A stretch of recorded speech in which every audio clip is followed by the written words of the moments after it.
Alright everyone, welcome back. With the Division 2 being delayed till an unknown date, it's very possible and very likely, as you're going to see, the Division Heartland might come out first, and there's actually a lot going on with this new free-to-play game from Redstorm in the background, and it's been going on over the past kind of couple of months.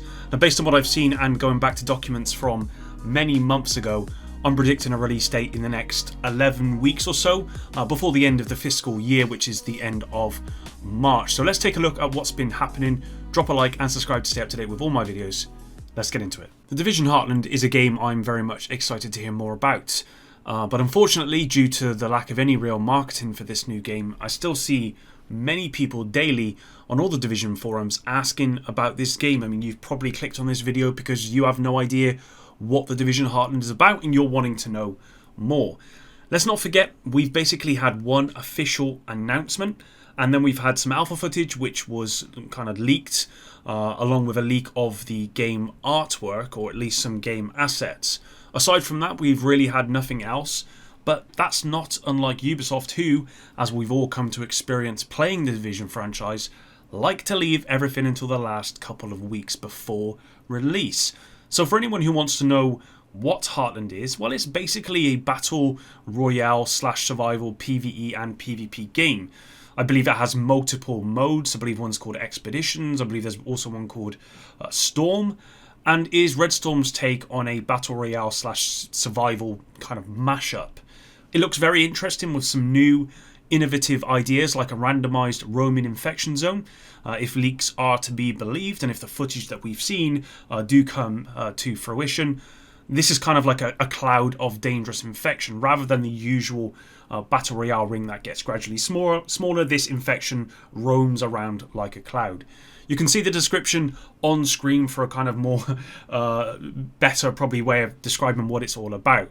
Overall, it looks very interesting, and I'm very excited, and I know a lot of Division players, especially PvP players, are very excited for this game as well. So back on November 12th, we had a tweet from this account that I'm not even going to try and say, confirming a closed test had been released at the size of 21.5 gigabytes. I thought this might be an internal closed test, but this Twitter account stated this had been live for testers since November 11th. So I don't know if that's an internal test or not. Now, I did cover this news and of course rightfully followed this account in case anything further came up, and it has a few times. On December 9th they confirmed another update had gone live, which was confirmed as well by another Twitter account, PlayStation Game Size, with this post. As you can see, this confirms a PS5 closed test update with a size of 20.15 gigabytes. More recently, another closed test update was released. This was on January 7th and tweeted out by PlayStation Game Size, confirming a new download size of 20.124 gigabytes. Today, me recording that is the 11th. Actually, it might have even been yesterday, the 10th of January. There was also another update as well. This was again confirmed by this Twitter account, the one that I'm going to try and say, at a size of 20.07 gigabytes.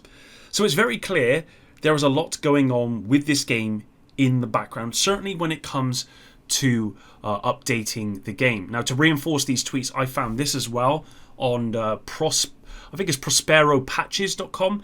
This information is available on multiple patch websites, some having patch notes which confirm these updates are mainly for stability and other reasons, and that kind of makes sense. I would expect the core game and all its functionalities to be there at this point, especially seeing as we have the alpha back in March time, and I would expect that at this point they're just trying to make it as stable as possible.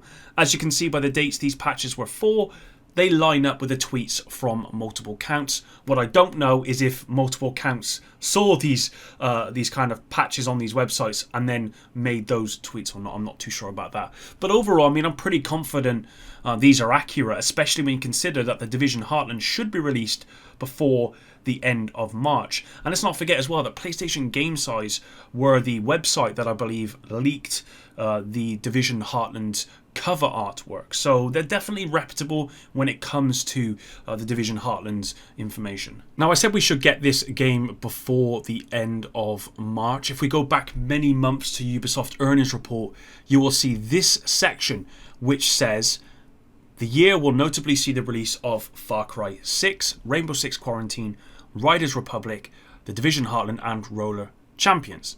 Now, the year they are referring to is the fiscal year ending in March 2022, which is only about 11 weeks away until that ends. There has been no official information from Ubisoft to suggest that Division Heartland has been delayed any later than this projected release window.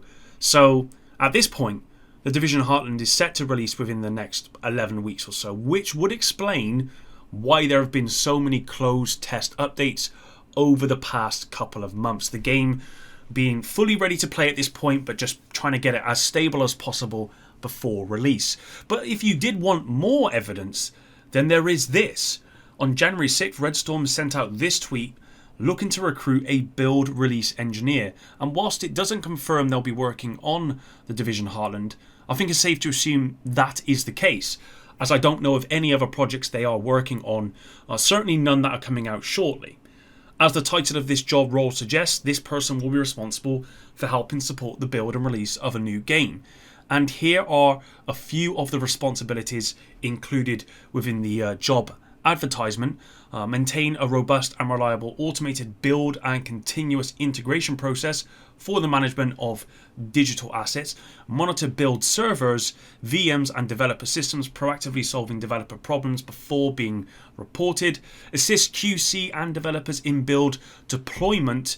Engineering stable fixes, deliver new tasks to teams in the studio. And you probably heard there, guys, that I emphasized a few words like deployment and servers. These are the kind of things that you will hear when a game is due to be coming out soon.